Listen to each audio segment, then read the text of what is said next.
Halo semuanya, saya Abasa Putra, kembali dengan konten pertama movie storyline di tahun 2021.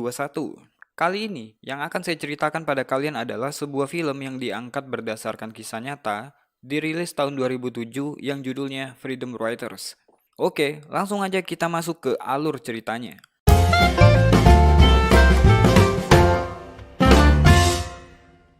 Cerita dimulai dari seorang guru bernama Erin yang akan mengajar di sebuah SMA di tahun 1994. Ini adalah tahun pertama bagi Erin untuk mengajar sebagai seorang guru. Karena ini pertama kalinya, udah wajar kalau Erin akan menyiapkan segala sesuatunya sesempurna mungkin. Di hari pertamanya, Erin benar-benar semangat untuk memulai karirnya sebagai seorang guru. Erin akan mengajar di ruang 203. Berbeda dengan ruang kelas lain, penampakan kelas ini sedikit agak enggak teratur. Kerai jendela rusak, bangku dan meja pun penuh dengan coretan. Ketika bel berbunyi, Erin pun bersiap-siap menyambut para murid barunya yang gak ada satupun menunjukkan wajah yang ramah dan bersahabat. Para siswa ini sangat gak menghargai Erin yang ada di depan. Bahkan beberapa dari mereka sengaja memutar kursi seakan-akan gak ada guru di depan mereka. Karena ini pertama kali, Erin pun mencoba beradaptasi dan mengabsen mereka satu persatu. Erin punya murid yang berasal dari beragam ras, ada kulit hitam, Latin, dan Asia, sehingga iklim di ruangan itu sangat dingin dan kaku. Bahkan pelajaran belum dimulai aja, seorang murid bernama Jamal dan Andre hampir berkelahi di kelas yang membuat kelas menjadi kacau. Di sekolah ini para murid dikelompokkan berdasarkan nilainya, dan kelas ini adalah kelas paling buruk yang diisi oleh anak-anak dengan nilai yang paling rendah.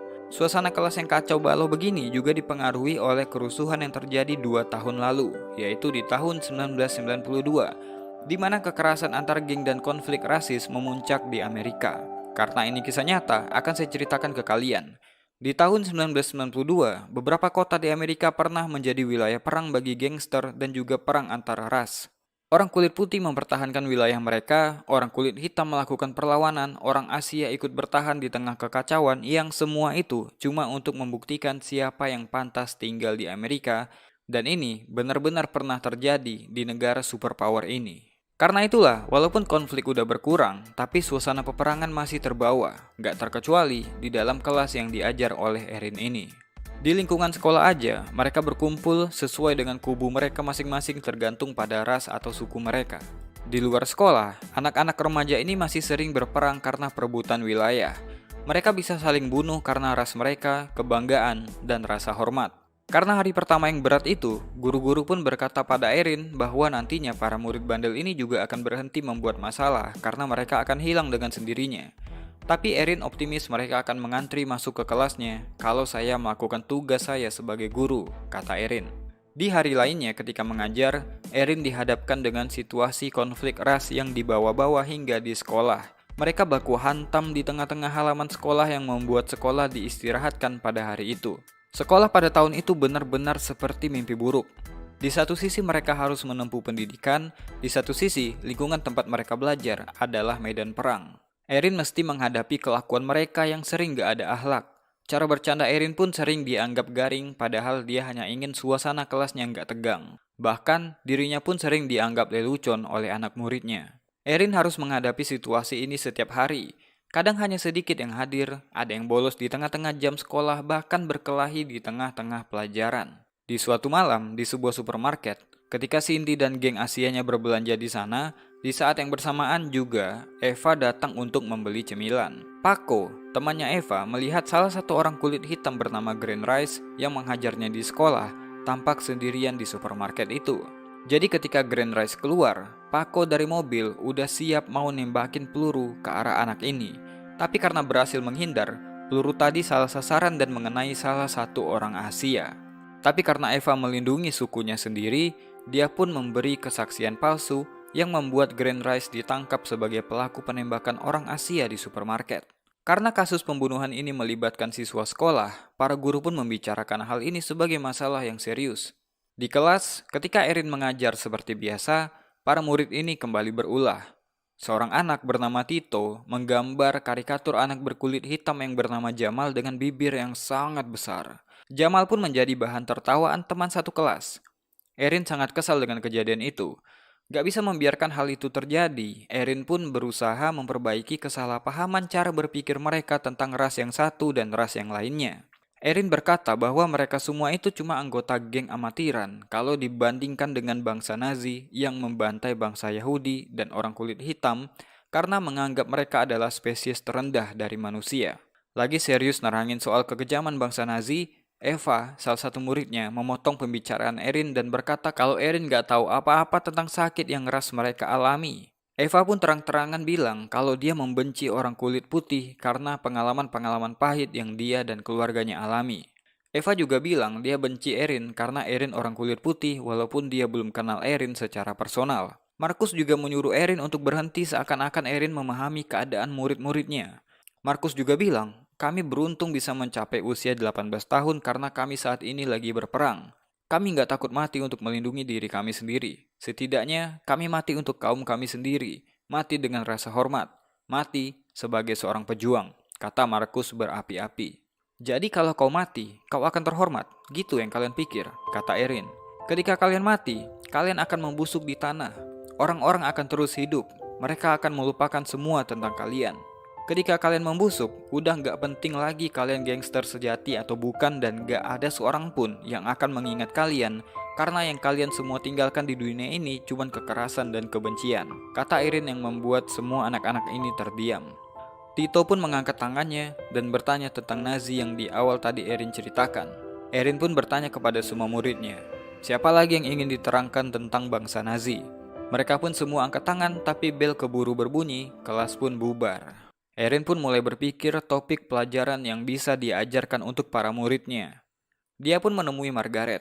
Erin ingin memberikan anak muridnya buku bacaan yang ada di bagian persediaan. Namun Margaret nggak mengizinkan itu karena kemampuan baca murid ruang 203 masih di bawah rata-rata. Mereka hanya akan merusak buku itu, bahkan mencoret-coretnya. Sekolah nggak punya anggaran untuk membeli buku baru setiap tahun. Erin agak kesal mendengar hal tersebut, karena sekolah lebih memilih membiarkan buku itu tetap bagus tapi nggak dibaca, daripada dipinjamkan ke murid-muridnya. Erin pun nggak menyerah. Dia pergi ke guru lain untuk mencari backup dalam mengubah keputusan Margaret. Dia pun menceritakan kejadian tadi. Tapi sayangnya, Erin juga mendapatkan ejekan bahwa anak-anak di kelasnya pantas mendapatkan hal tersebut. Guru ini bahkan menyalahkan kehadiran dari anak-anak itu yang membuat akreditasi sekolah mereka menurun dan menyalahkan pemerintah karena udah membuat program integrasi yang memasukkan mereka ke sekolah itu. Guru ini juga menyuruh Erin untuk berhenti menyemangati mereka karena Erin dianggap nggak tahu apa-apa tentang anak muridnya sendiri. Mendengar hal tersebut, Erin nggak bisa berkata apa-apa lagi dan memilih untuk pergi. Sakit sekali rasanya melihat kenyataan ketika ingin merubah keadaan menjadi lebih baik, tapi nggak mendapatkan dukungan dari pihak internal. Walaupun nggak mendapatkan dukungan dari para guru, Erin nggak menyerah. Dia mendapatkan ide untuk menyatukan persepsi bahwa konflik nggak akan mendatangkan keuntungan apa-apa. Jadi dia mengajak para anak muridnya untuk bermain game garis. Peraturan game ini sederhana. Erin akan mengajukan pertanyaan, bila pertanyaan itu cocok buat mereka, silakan maju ke depan dan mundur kembali untuk pertanyaan berikutnya. Game pun dimulai. Dan Erin mulai mengajukan pertanyaan. Dari pertanyaan hiburan, semisal tentang album musik dan film, sampai ke pertanyaan serius tentang kehidupan mereka. Suasana bermain yang tadinya penuh dengan tawa, berubah menjadi tenang ketika Erin bertanya tentang siapa di antara murid-muridnya yang kehilangan teman akibat kekerasan antar geng. Hampir semua murid-murid itu maju, bahkan beberapa dari mereka tetap di garis jika mereka kehilangan 4 atau lebih dari teman mereka akibat perang antar geng. Erin pun lalu menyuruh mereka menyebutkan nama-nama teman mereka yang udah meninggal untuk memberikan rasa hormat. Wherever you are, just speak their name.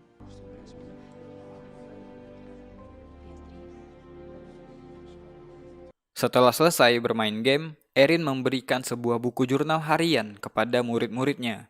Erin menyuruh mereka menulis kisah tentang mereka sendiri karena penting bagi mereka untuk menceritakan permasalahan mereka, bahkan pada diri mereka sendiri. Erin membebaskan mereka untuk menulis apapun di buku itu.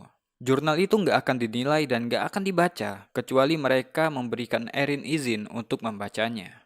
Untuk itulah, Erin menyediakan sebuah lemari untuk siapapun yang ingin buku jurnal hariannya dibaca, silakan diletakkan di lemari tersebut. Di rumah, Erin pun sangat bersemangat menceritakan apa yang terjadi di sekolah kepada suaminya.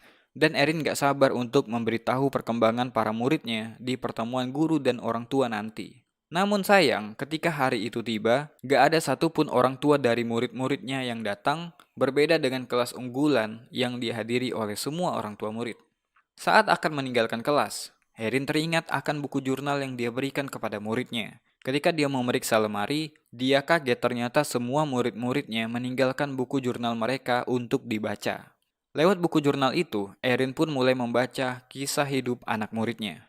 Contohnya Eva. Dari kecil, dia udah diajari untuk bertahan di tengah-tengah opini yang berkata kalau ras mereka lebih rendah daripada orang kulit putih, yang menyatakan kalau mereka nggak sebanding. Eva kecil pun pernah menyaksikan salah satu dari mereka ditembak di tengah jalan. Bahkan ayahnya ditangkap oleh polisi walaupun nggak bersalah. Polisi menganggap ras mereka adalah gangster. Beda cerita dengan Brandy. Dia dan saudaranya sering melihat ibunya dipukuli ayahnya.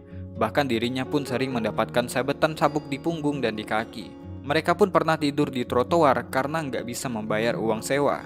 Lain halnya dengan Marcus. Ketika dia masih kecil, sahabatnya pernah membawa pistol untuk dipamerkan.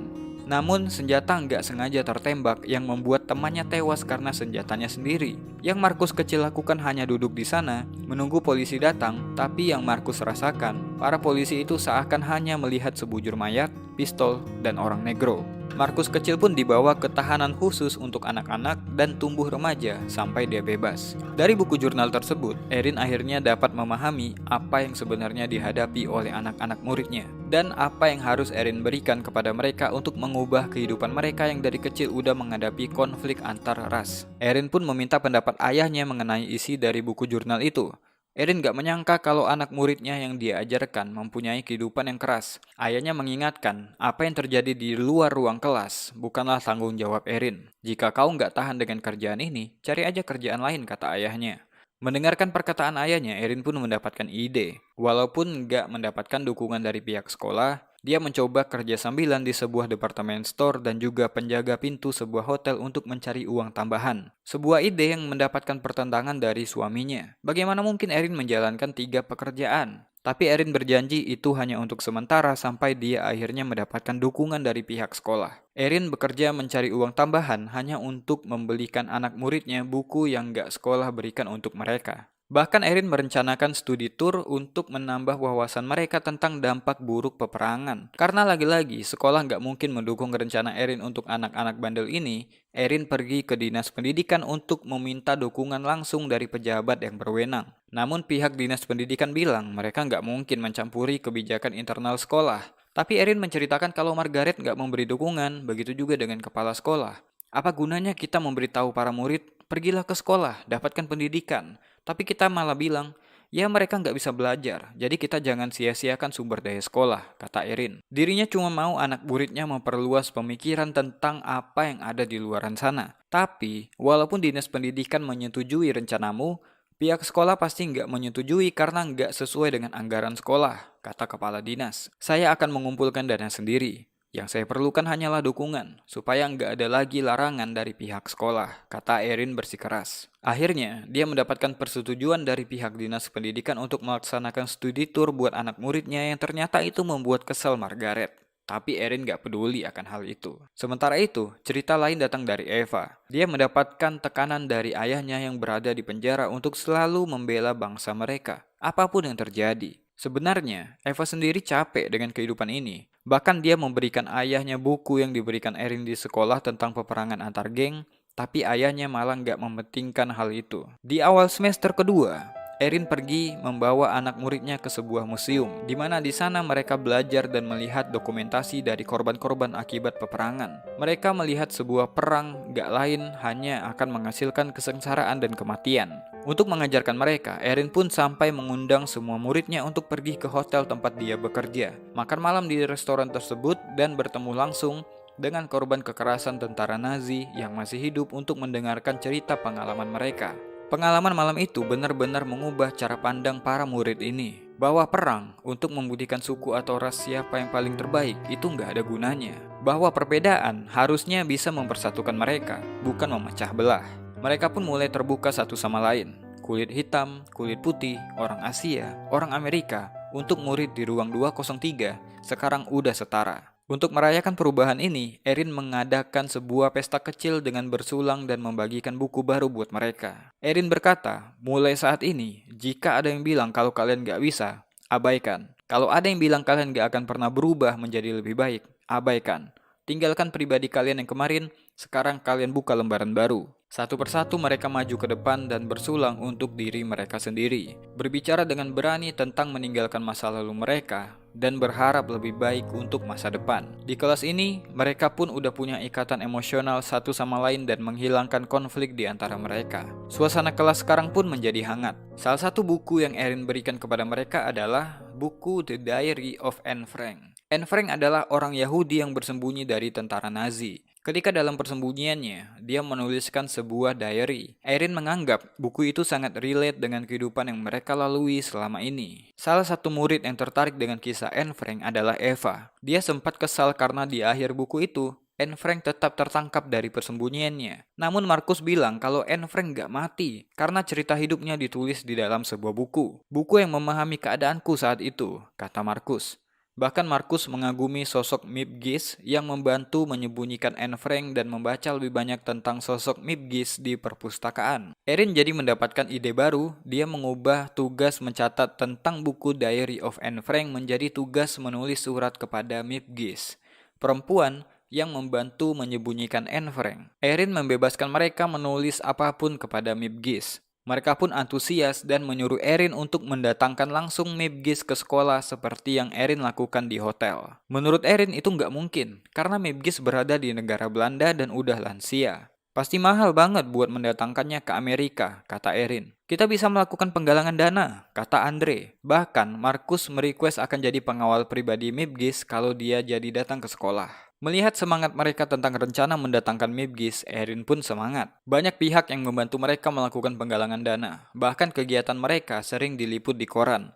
Tentu aja membuat pihak sekolah, khususnya Margaret, yang mengalutkan hal ini. Singkat cerita, setelah surat mereka dikirim ke Mip Gish dan penggalangan dana selesai, Mip Gish pun dijadwalkan akan hadir ke sekolah mereka. Sebelumnya, rencana ini mustahil dilakukan. Tapi dengan semangat anak-anak ini dan juga Erin, Mip Gish akhirnya tiba di sekolah, menceritakan kisahnya ketika dia menyembunyikan seorang anak Yahudi bernama Anne Frank. Di masa itu, seseorang akan dibunuh kalau kedapatan menyembunyikan orang Yahudi di rumahnya. Untungnya, Mip Gish dilepaskan oleh tentara Nazi karena mereka mengenali aksen bicaranya. Markus pun berdiri dan bilang, "Saya nggak punya pahlawan sebelumnya. Sekarang, Anda adalah pahlawan saya," kata Markus. Mip Gish pun bilang bahwa dia bukan pahlawan. Saya melakukan apa yang harus saya lakukan karena hal ini benar untuk dilakukan. Itu aja. Kita memang orang biasa, murid biasa, ibu rumah tangga biasa, atau pegawai biasa.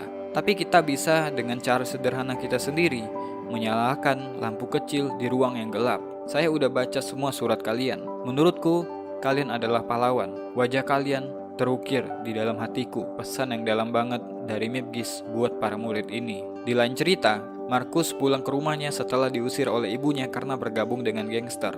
Markus bilang ke ibunya bahwa dia tidak ingin di jalanan lagi. Dia ingin berubah, tapi dia nggak bisa melakukannya sendiri. Ibunya pun menerima Markus kembali di rumah. Sedangkan Eva yang menjadi saksi kunci di persidangan kasus penembakan di supermarket, bergulut dengan hatinya sendiri antara mengatakan kebenaran atau memberikan kesaksian palsu demi menyelamatkan rasnya sendiri. Di kesaksian itu pun Eva memilih untuk berbicara benar dan mengatakan yang sebenarnya bahwa bukan Grand Rice yang menembakkan pistol. Akibatnya, Eva dianggap sebagai pengkhianat rasnya sendiri. Untungnya karena ayahnya orang yang berpengaruh, dia nggak dibunuh. Eva pun curhat ke Erin apa yang terjadi. Sedih memang, tapi karena itu dia mendapatkan respect dari Cindy. Karena udah memberikan keadilan atas kematian temannya di supermarket. Dengan tetap bekerja di departemen store dan di hotel, Erin bisa menjadi guru untuk muridnya. Usaha Erin bisa terbilang sukses karena udah menghadirkan perubahan untuk anak-anak berandal ini supaya punya kehidupan masa depan yang lebih baik. Namun, kesuksesan itu ternyata berdampak dengan kehidupan rumah tangganya. Ketika pulang ke rumah, dia menyadari kalau suaminya udah mengamasi barang pribadinya. Apa yang dilakukan Erin sangatlah mulia, sangat bagus, dan suaminya bangga sama Erin. Namun suaminya cuma mau menjalani hidupnya dan gak merasa keberatan dengan hal ini. Mereka pun bercerai demi kebaikan masing-masing. Di sekolah, Tito bertanya apakah Erin masih akan mengajar mereka di kelas 3 nanti. Erin pun mengabari kalau dia nggak bisa mengajar di kelas 3 karena peraturan sekolah. Guru baru cuman boleh mengajar di kelas 1 dan kelas 2. Sontak suasana kelas pun jadi ribut karena hal tersebut. Mereka menganggap guru lain belum tentu bisa mengajar mereka seperti yang Erin lakukan. Mereka pun bersikeras supaya Erin tetap mengajar ketika kenaikan kelas nanti. Masalah ini bahkan sampai ke dinas pendidikan. Sayangnya, nggak ada titik temu yang bisa membuat Erin mengajar mereka di kelas 3. Hal ini pun terpaksa disampaikan kepada murid dan lagi-lagi mereka nggak bisa menerima keputusan itu. Tapi Erin mengingatkan mereka bahwa jangan hanya karena gara-gara di kelas nanti yang mengajar guru lain, kalian jadi gagal. Setiap orang di ruangan ini punya kesempatan untuk lulus. Mungkin akan jadi yang pertama di keluarga kalian yang lulus pendidikan SMA. Mungkin akan jadi orang pertama di keluarga kalian yang masuk ke perguruan tinggi.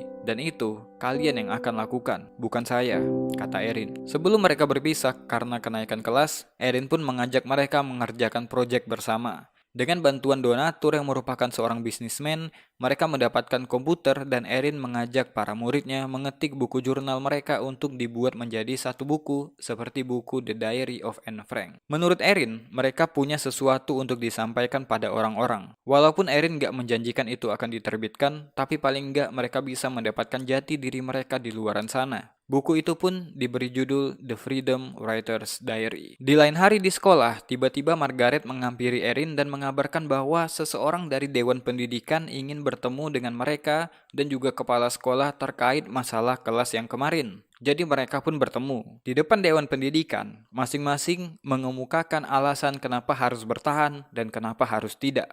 Ternyata Dewan Pendidikan tertarik membahas hal ini dikarenakan dia membaca buku The Freedom Writer's Diary yang anak-anak ruang 203 buat. Karena pertimbangan itulah, Erin diberikan wewenang untuk tetap mengajar anak-anak ini karena metode yang digunakan Erin berhasil untuk mereka. Bahkan Erin diberikan hak untuk tetap mengajar mereka di perguruan tinggi. Buku The Freedom Writer's Diary sendiri pun dipublis di tahun 1999. Kemudian Erin dan para muridnya mendirikan sebuah yayasan Freedom Writers yang didedikasikan untuk mengulang kesuksesan anak-anak ruang kelas 203 yang websitenya bisa kalian akses di freedomwritersfoundation.org. Ini bukan tentang mimpi from zero to hero.